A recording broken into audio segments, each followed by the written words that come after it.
বিশ্ব কবিতা দিবস উপলক্ষে আজ আমি একটা কবিতা শোনাচ্ছি।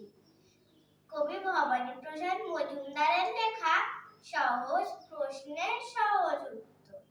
হিসেব করে বলতো ন্যাড়া, অঙ্কটা খুব সোজা। ঘটে কেমন বুদ্ধি আছে, যাবে এবার বোঝা।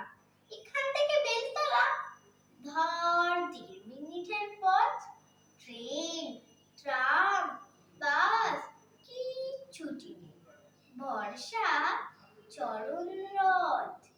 এইবারে তুই মন দিয়ে শোন, প্রশ্ন পরীক্ষা 10 ঘন্টায় করতে পারিস কবার যাওয়া আসা? মুচকি